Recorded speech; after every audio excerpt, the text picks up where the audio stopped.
Assalamualaikum. This video is for class 10. This is the concluding part of chapter 2, that is the reform and the characteristics and observations. Today I am going to explain you the growth of English education. The government headed by the East India Company was not at all in all favor of spreading Western education in India.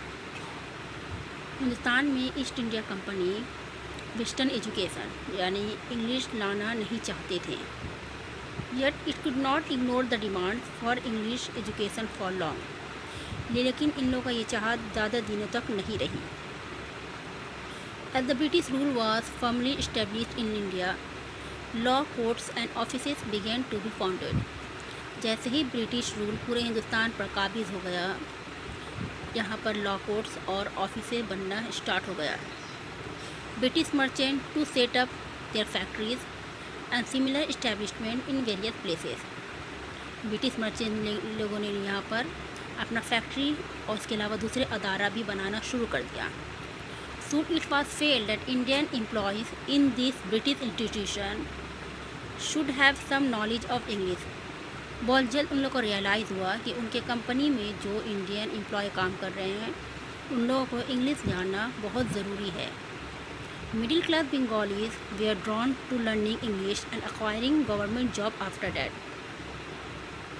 Middle class जो बंगाली थे वो लोग सिर्फ government job के लिए English पढ़ना और लिखना सीख गए. A few foreigners seized the opportunities and set up English teaching schools in Calcutta. बहुत सारे फॉरेनर को अपॉर्चुनिटी मिल गया कलकत्ता में इंग्लिश स्कूल खोलने का. The notable among them were the schools manage by Sherborne, Martin, Bowles and David Drummond. मशहूर school जैसे Sherborne, Martin, Bowles and David Drummond के रहनुमाई में चलने लगा. National leader such Dwarkanath Tagore and Ram Gopal Ghosh were students of Sherborne school. Hindustan के जो national leader लोग थे जैसे कि द्वारकानाथ टैगोर और राम गोपाल घोष, वो भी शेरबॉर्न स्कूल के ही स्टूडेंट थे. इंडिया में फैलाने का सबसे बड़ा जो किरदार निभाया वो थे Christian missionaries. Christian missionaries played an immensely important role in the spread of English education in India.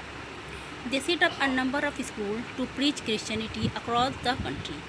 उन लोगों ने बहुत ही ज़्यादा तादाद में इंडिया में इंग्लिश स्कूल खोल दिया ताकि क्रिश्चियनिटी को वो लोग आगे बढ़ा सकें. इन 1800 AD मार्शमैन, वॉर्ड और William Carey establish the Baptist mission in Serampore. Serampore में मार्शमैन, विलियम वॉर्ड और विलियम केरी, जिन्हें श्रीरामपुर ट्रायो के नाम से भी जाना जाता है, उन लोगों ने एक स्कूल खोला जिसका नाम था Baptist Mission. Nearly 10,000 Indian students received western education in 126 schools where this missionary settle. 10,000 Indian student English पढ़ते थे और 126 मिशनरी स्कूल इंडिया में ओपन हो गया.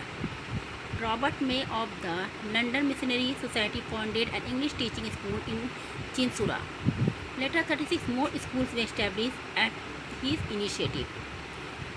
रॉबर्ट में उन्होंने भी स्कूल खोला, उसके अलावा 36 और स्कूल उन्होंने कल इंडिया में इस्टेब्लिश किया.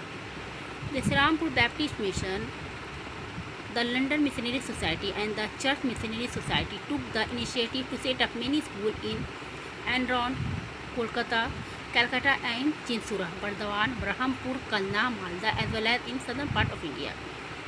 अब इंडिया के हर तरफ क्या हो गया, इंग्लिश स्कूल ओपन होना शुरू हो गया. Malda as well as in southern part of India. The Baptist Mission founded a college at Serampore in 1818.